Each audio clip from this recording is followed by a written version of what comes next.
Médiuns e mediunidades. Divaldo Pereira Franco e Viana de Carvalho, Espírito. Médiuns e mediunidades, sumário. No variado caleidoscópio das faculdades mediúnicas, sempre serão encontradas expressões novas e pessoais que se apresentam conforme o grau evolutivo de cada criatura, os seus valores morais e intelectuais ao lado dos objetivos da sua existência corporal. Podemos afirmar, como efeito, que cada médium, em particular, tem as suas próprias características, embora na generalidade todos se apresentem com síndromes semelhantes.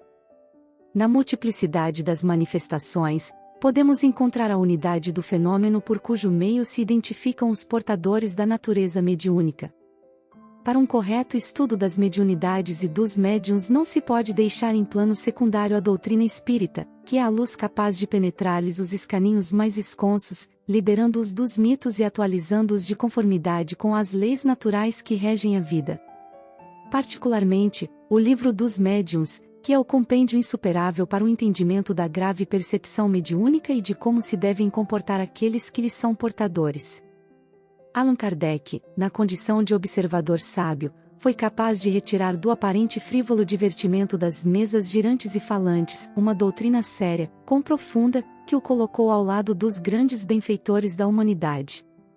Não se deteve no pórtico do deslumbramento, porém, do efeito inteligente, que eram as respostas fornecidas pelas mesas, remontou às suas causas, encontrando os espíritos que se lhes faziam os agentes verdadeiros. Mediante um bem urdido trabalho de investigação, demitizou o sobrenatural e o miraculoso, que passaram à área fenomênica das manifestações paranormais inerentes à natureza humana. Francisco Redi, por exemplo, observando as moscas que punham os seus ovos nas carnes, favorecendo-as com o surgimento das larvas, cobriu-as com uma gaze e desmontou o conceito da geração espontânea. Antes dele, Galileu, Copérnico e outros, estudando o movimento dos astros, retificaram a velha concepção do sistema geocêntrico. Pasteur, dando-se conta da possibilidade da vida micro-orgânica, utilizou-se de equipamentos hábeis e abriu horizontes infinitos para a ciência. A galeria dos observadores sábios dos fenômenos da natureza é imensa. Os espíritos, que eram considerados os mortos, os adormecidos ou os desagregados, voltaram à realidade do pensamento e alteraram profundamente o comportamento humano a partir de então. Ao lado disto, surgiu a constatação da vida futura e de como prossegue em relação a cada indivíduo, sem uma ordem fixa, estabelecida na rigidez dogmática vigente no passado. Dilataram-se as paisagens do além-túmulo e alteraram-se as ideias a respeito da divina justiça.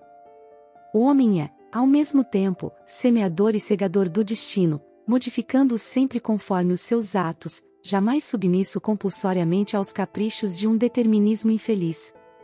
Para esse desiderato, os médiuns foram concitados a abandonar os falsos adornos que os fantasiaram por meio da história, surgindo, então, como personalidades humanas comuns, sem as equivocadas figurações que os tipificaram no passado, em cujos períodos desempenharam papel relevante.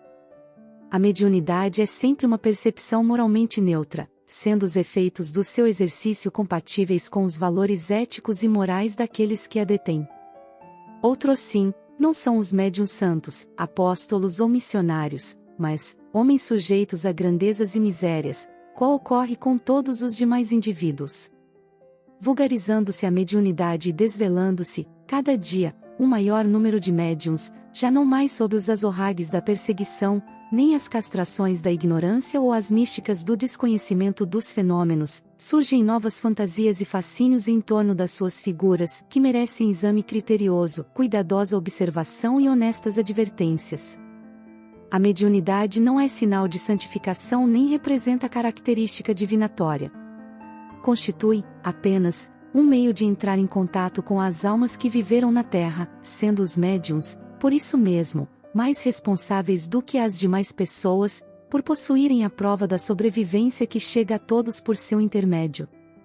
O respeito e a dedicação que imponham ao trabalho é o que irá credenciá-los, naturalmente, à estima e à admiração do próximo, como sucede com qualquer pessoa na mais obscura ou relevante atividade a que se dedique.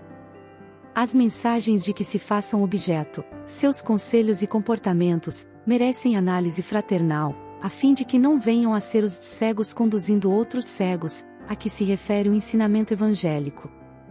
Que busquem alcançar o mediunato, evitando a presunção de se tornarem portadores de missões extraordinárias, especiais e infalíveis.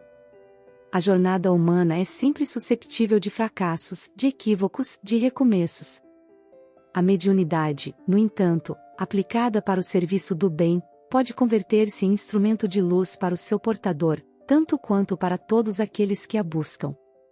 Nunca se deve abdicar, porém, do direito da dúvida saudável, do cuidado em relação às revelações sensacionalistas e às opiniões precipitadas, nas áreas que compete à ciência e aos seus estudiosos opinar.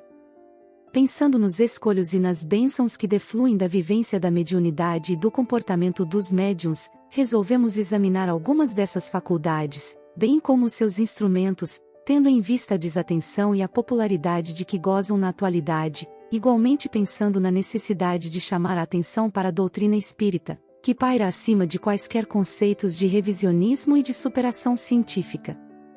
Alguns destes capítulos, oportunamente, foram publicados em vários órgãos espíritas e por nós próprios, agora, refundidos, alterados e adaptados para melhor harmonia do conjunto. Nada apresentamos de original, que Allan Kardec não se haja preocupado e estudado a seu tempo.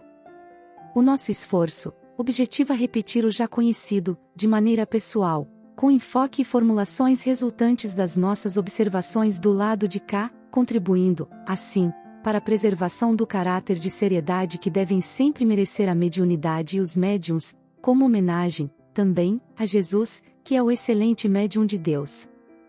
Viana de Carvalho a Salvador, 16 de outubro de 1989.